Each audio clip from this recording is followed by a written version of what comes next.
But shalom and greetings to you all. Well, it's almost Labor Day, the end of summer, which without a regular baseball season did not seem quite like summer. And if I remember correctly, it kind of marks the end of wearing white.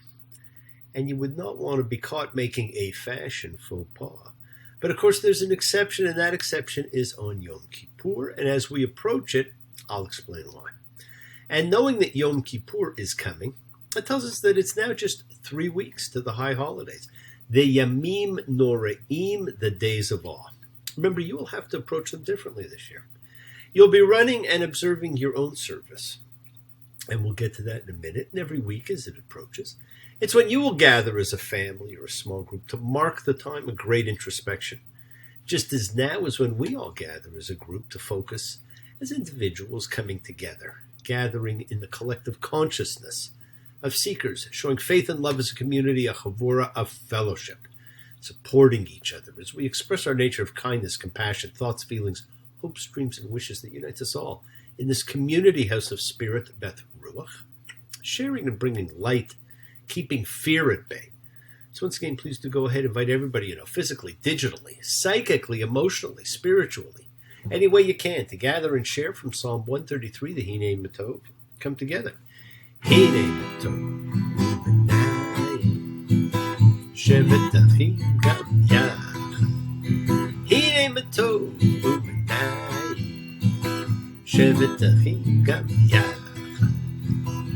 How good and how pleasant it is for brothers and sisters together. Community. Community. Community. Together. So let's all send out loves, goodwill, fellowship to the entire world, my friends. It is your setting aside just a little bit of sacred time in your sacred space to honor and converse with whoever, whatever you happen to believe in. We all believe in something. It's a part of your kavanah, your intention that you put out to the universe. It is your goodwill. Well, let's take some time now to send some of that goodwill, some light and some healing out to whoever you know that needs it. The world needs it. Healing and renewal for everybody. It floats through space, finding those in need. So think of whoever that needs healing and renewal and love, or just plain goodwill. Focus on them. Call their names. It's not just for people. It's for our pets. It is for the earth. It is the healing of the world. It is the tikkun olam that's part of our spiritual genetic makeup. Let's send thoughts and energy for health and renewal for everybody in need. For those in our hearts and our minds. For Dan. For Bob. For Helen. For Karen. For Esther. For Snoopy. For Myra. For Tally. For Shelley. For Devora.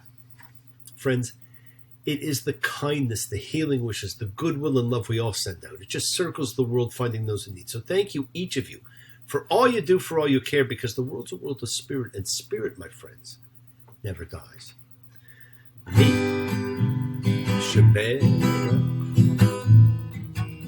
Avotainu, Makor Chad, Limotainu. May the source of strength bless the ones before us.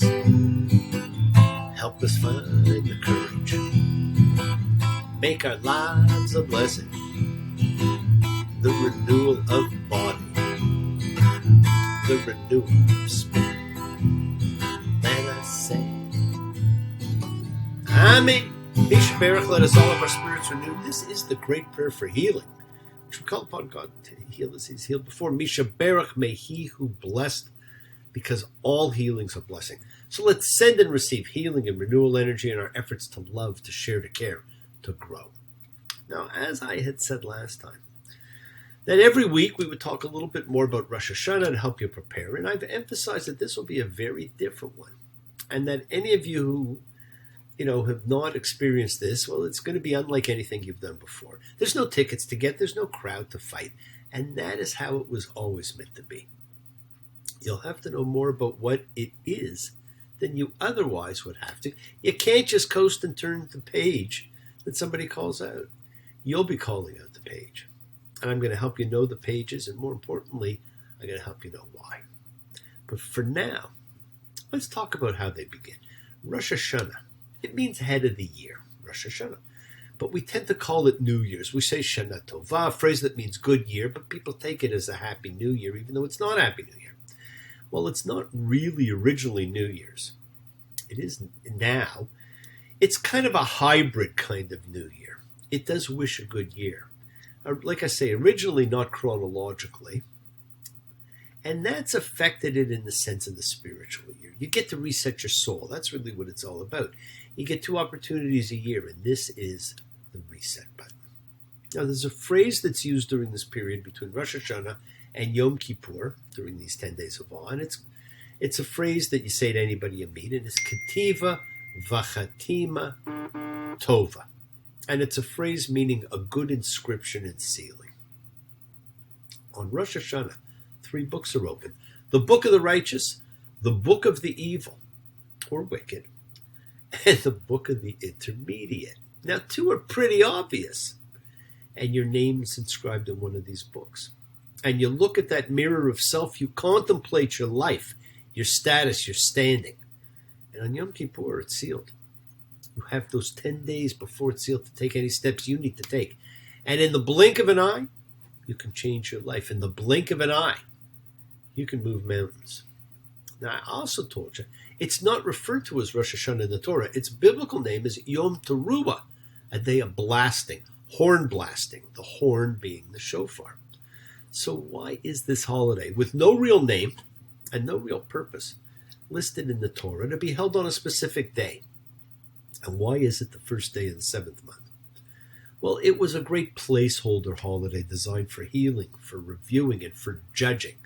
And it was a very specific time, because the first day of the 7th month, well, that's the month of Tishrei, and that's the sign of Libra, the 7th month of the astrological year that begins in Nisan, which is the true beginning of the year, the sign of Aries. In Hebrew, Libra is Moznaim, which means scale, right? It's the month of the scale. It's the month of justice. Now, in ancient times, the scale was used by putting the objects to be weighed on one side and stones in units of measurement on the other. In our modern times, we use digital scales, and the visual effect of the traditional scale has been lost. But the idea of the scale is to obtain balance. On Rosh Hashanah, this metaphysical action takes place when all of our actions are being weighed, the good deeds and the bad deeds. The scales are examined according to how the scale tips. The decision is made as to who will live, who will die, who will be rich, who will be poor, and who by fire. Who by water. Who in the sun shine. Who in the night time. By high ordeal. Who by common trial. And this day marks the first day of the month of the scales. Now, there's only one other day in the year that is a balanced day, equal light and equal dark. This is one of them. Which way do you go? There is the scale, equal light, equal dark, and you have a choice. Which way? Right? Now, next week, we're going to look further at the 10 days of awe, the days to change your life. But today, let's continue with the book of words as we read tetze, when you go forth. It's a section filled with rules of decency and humanity. Deuteronomy 21:10. When you go forth to battle against your enemies and the Lord your God, give him in your hand and you take captives from him. And you see among the captives a woman of comely features. And you desire her and take her for yourself as wife. You shall bring her into your house. She shall shave her head, do her nails, and she shall take off her captive's cloak and stay in your house in Keen for her father and her mother a month of days. Now, there's a lot in that sentence. You see someone, and you're smitten. They're comely, lovely, glorious, beautiful, desirable. I've just seen her face. I can't forget the time or place where we just met. She's just the girl I want all the world to see we met. Na na na na na na. Now you know that similar words in the Bible have special relationships to each other. Now this is the same word used, comely, as in describing how Potiphar's wife viewed Joseph. There's a lusting element there. But you're so smitten you see a captive and you want to make her your wife. Wife, not slave, not concubine. You want to marry her. So you bring her into your house and you have to give her 30 days to mourn the loss of her family. Now, throughout the ancient Mediterranean world, captive women of vanquished peoples were assumed to be the due sexual prerogative of the victors. Compare the story of Briseis at the beginning of the Iliad. It's an incredible story. This law seeks to provide for the human rights of the woman who falls into this predicament, and it emphasizes an extraordinary sensitivity to the humanity of a captured woman that you won't find anywhere else. There are rules. The Israelite soldier is not permitted to rape her. He may take her as a wife, but even then he must give her time to mourn the loss of her family. And if he takes her as a wife but then rejects her, he must let her go completely free. He cannot treat her like a slave to be sold. Now, believe it or not, there's a section in here that deals with having more than one wife, which was quite common then. Solomon had 300 and 700 concubines. And it also deals with the treatment of children and succession.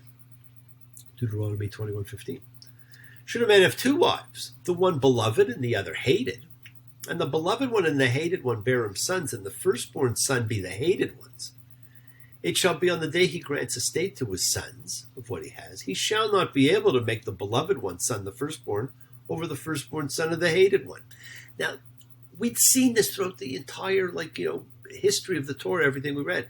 This talks of the maintenance of the laws of inheritance, and the rules in place cannot be changed just because you prefer one to another. You can love both, but loving one and hating one gives the best example of choice and of trying to, change the order of things. Now, as I said, we've read about this throughout our entire study of the Torah, and all the patriarchs were guilty of this. So this must be one of those do what I say, not what I do kind of rules. But again, friends, the essence of the section is in rules that are set out to ensure decency. Deuteronomy 22:1. You shall not see your brother's ox or his sheep slipping away and ignore them. You shall surely return them to your brother. And if your brother is not close to you and you do not know who he may be, you shall gather it into your house, and it shall be with you until your brother inquires for it, and you return it to him. Now, you have an obligation to return lost property. And brother here means more than brother. It is compatriot, friend, human being. And there are rules forbidding cross-dressing, and there are rules regarding sexual relations to be found here, especially regarding relatives. And we also see the formation of the law which became the levirate marriage laws, still practiced to this day, which we first saw in the Judah Tamar story in the midst of the Joseph Chronicles. The real underlying theme that I want you to take away, which you see throughout the entire book of Deuteronomy, but is so focused in this section, is be excellent to each other. Something we should all still practice, and something to think about as we get ready for Rosh Hashanah and the time of judgment. Yes, my friends, the world is sacred. So is everything in it. Express your gratitude, light a candle, make a wish. Celebrate your life and the lives of those you love. Share your feelings with them.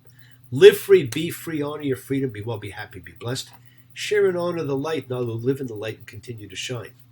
Continue to send everybody you know goodwill and love. Pray for peace and freedom for everyone. And end to terror and hatred. Remember, friends, we're a community. We learn together, we celebrate each other, we love each other, we share this right together, men and women equally. So let's send out love, not fear, send out peace, harmony, goodwill, and healing to all who need it. And please do. Learn to forgive and learn to love, including yourself. Open your hearts. Honor the relationships of your life. Tell those you love that you love them, and take advantage of the time you have. Enjoy your journey, because we take the twists and turns and the patterns that weave through the fabric of our lives in our effort to grow, to learn, to be, to love. So please do love. Now bless you all. Have a fantastic week, a week of love and light, a week of peace, a week of miracles. Examine your intentions. Use them to imprint your will on the universe, because we set in motion Everything that happens in our lives, it's our intention, our kavanah, our cause, our effect. Everything is linked. Now, as I've said, you always have time to forgive and to be forgiven because you have the knowledge of what's good and bad. So acknowledge what you've done wrong to yourself, to God, to any person you've wronged. Ask forgiveness, but do so with sincerity, accountability, and vulnerability. Forgive those who've hurt you as you learn to be forgiving and compassionate, because the secret of forgiveness, compassion, and peace is in acceptance. Can you accept yourself, other people in the world just as they are? Can you accept life just as it is without trying to control it? If you do, you can experience the peace that acceptance brings. So do not stop your journey. Do not stop moving towards your promised land. It is your home. Keep on dreaming, keep on being, keep sharing, keep shining, keep teaching. Keep spreading joy and goodwill. Do not follow fear. Follow love. It's always in front of you. And remember to have faith, an unwavering adherence to principle. Just as I have faith, the principle of love, and of all of you. Act with purity of heart and mind. Despise none, defraud none, hate none. Cherish all. Honor every child of God, every creature of the earth. May all people know peace in this year. May you nurture kindness and love everywhere you go. Work to be present in the body. Expand the heart, quiet the mind, because the deepest source of real power lies in consciousness and the ability to be mindful, aware, present in all of life's circumstances. So make the most of your time in this life. Continue to touch and transform the lives around you because you're never alone. You're forever blessed and have the ability to bring blessings to everybody you meet. Health, love, renewal to everybody you come across. We're all energy, and energy cannot be destroyed. It can only be transformed. Your words are your power to transform, to love, to bless. So be generous with them, friends. Bless others and bless yourself. Love with the heart because we're all part of a greater whole. Embrace love, not fear. Forgiveness, not anger. And be there for someone, because someone will always be there for you, whether you know it or not. Continue to explore faith and belief, and never accept shame as a natural state. Whatever you feel others have felt, whatever you've experienced, others have too. We share together. We learn together and we help each other because we are each of us trying to find love and acceptance and support. We all have or could have that special someone in our lives. So find them. Tell them what they mean, and remember, you're never alone on your journey to your promised land. Watch your words. They hurt you, they heal you, they imprison you, and they free you. Keep forgiving those you need to forgive. Keep asking forgiveness from those you need to ask forgiveness of. And listen to the voice of God as he, she, it talks to you. Talks to you now. Talked to you so long ago on the mountain. Telling you how easy the mystery of life really is. As you get ready to examine yourself and choose between light and dark, good and bad. One more night. The stars are inside, but tonight I'm as lonesome as can. Oh, the moon is shining bright, lighting everything inside. But tonight, no light will shine on me. Invite the light to shine on you, my friends. Thank you for joining me. Be thankful, be gracious, be kind, be loving. Be yourselves. Now open your eyes, take a good look around. Continue to make love, compassion, and forgiving a greater part of who you are. Start to work on that forgiveness mechanism. By the time Yom Kippur rolls around, you will be an expert. And I will see you all soon. Have a great week. Shabbat Shalom. And blessings to you all. Take care. Bye.